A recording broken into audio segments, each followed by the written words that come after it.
పెట్టని పిసినారిది పెట్టనే పెట్టది. పెట్టే పేడ మోగం దానికి ఏమైందట అని అడిగిందట వెనకటో మహానుభావుడు. అగో ఫార్ములా ఈ రేసులా కేటీఆర్ విచారణ ముచ్చట గట్లనే ఉన్నది. కాంగ్రెస్ వాళ్ళు ఎట్లయినా కంపెనీలు దేరు, పెట్టు వాళ్ళు పట్టుకరారు, తట్టెడు మట్టి పోసి తెలంగాణ బ్రాండ్ పెంచే పని చేయరు. కానీ అట్లా చేసినోళ్ళు ఎందుకు చేయాలి?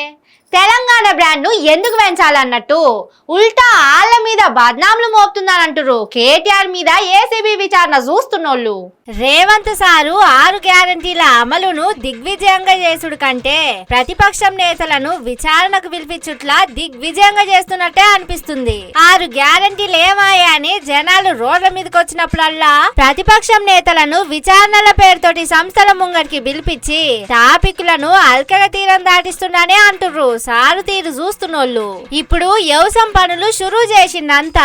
జనాలు పెట్టుబడుల కోసం సర్కారిచ్చే రైతు భరోసా ఎప్పుడొస్తుందా అని ఎదురు చూస్తుర్రు. కానీ సీఎం సారు ఆ రైతు భరోసా పైసలు ఎట్లియాలన్న ఆలోచన కంటే ఆ వెట్ల ఎత్తగొట్టాలే, జనాలు రైతులకు అది అడగకుండా ఎట్లా చేయాలనే ఆలోచనలే ఎక్కువ ఉన్నట్టున్నాయి. పబ్లిక్ సర్కారు హామీలు అడిగినప్పుడల్లా ప్రతిపక్షం లీడర్ల మీద కేసులు లేదంటే విచారణలు ఏదో ఒక అలజడి రేపి విజయవంతంగా అసలు ముచ్చట్ను అక్క మీదకి ఎక్కిస్తుండు. ఫార్ములా ఈ రేసులా అవినీతి అయిపోయిందని బొచ్చగుద్దుకుంటా కేటీఆర్ మీద ఏసీబోలతోటి ఎంక్వైరీ చేసిండు సీఎం సారు. తెలంగాణల సర్కారు గల్లెపెట్టల పైసలు కాపాడేతందుకు రేవంత్ రెడ్డి సారు ఆయన మంత్రివర్గం ఎంత కష్టపడుతున్నది ఏం కథ.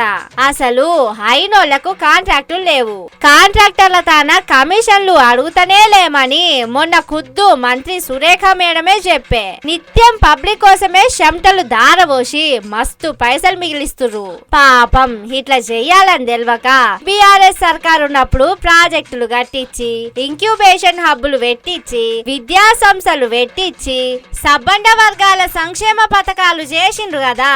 కాంగ్రెస్ వాళ్ళు లెక్క ఎగనామం పెట్టుడు తెలవకపాయే అని అనుకోబట్టిర్రు ఇదంతా చూస్తున్న జనం.